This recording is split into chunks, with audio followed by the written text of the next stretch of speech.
انجیل مقدس میں سے کھجوری اتوار کے متعلق ہماری تیسری تلاوت مقدس لوکا رسول کی انجیل اس کا 19واں باب اور اس کی 28ویں سے 40ویں آیت تک۔ یروشلم میں شاہانہ داخلہ۔ یہ باتیں کہہ کر وہ یروشلم کی طرف ان کے آگے آگے چلا۔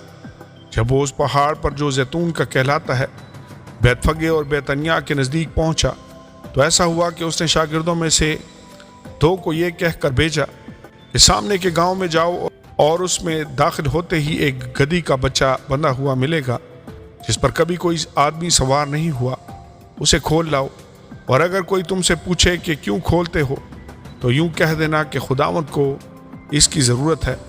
بس جو بھیجے گئے تھے انہوں نے جا کر جیسا اس نے ان سے کہا تھا ویسا ہی پایا۔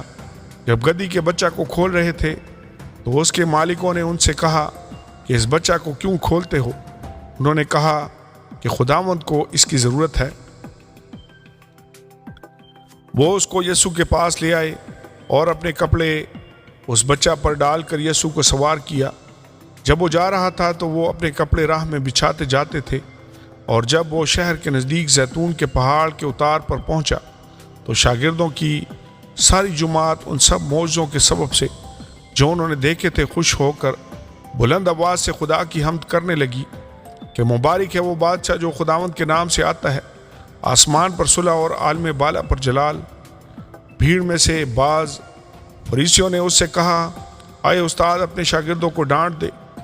اس نے جواب میں کہا، میں تم سے کہتا ہوں کہ اگر یہ چپ رہیں تو پتھر چلا اٹھیں گے۔ آمین اور آمین۔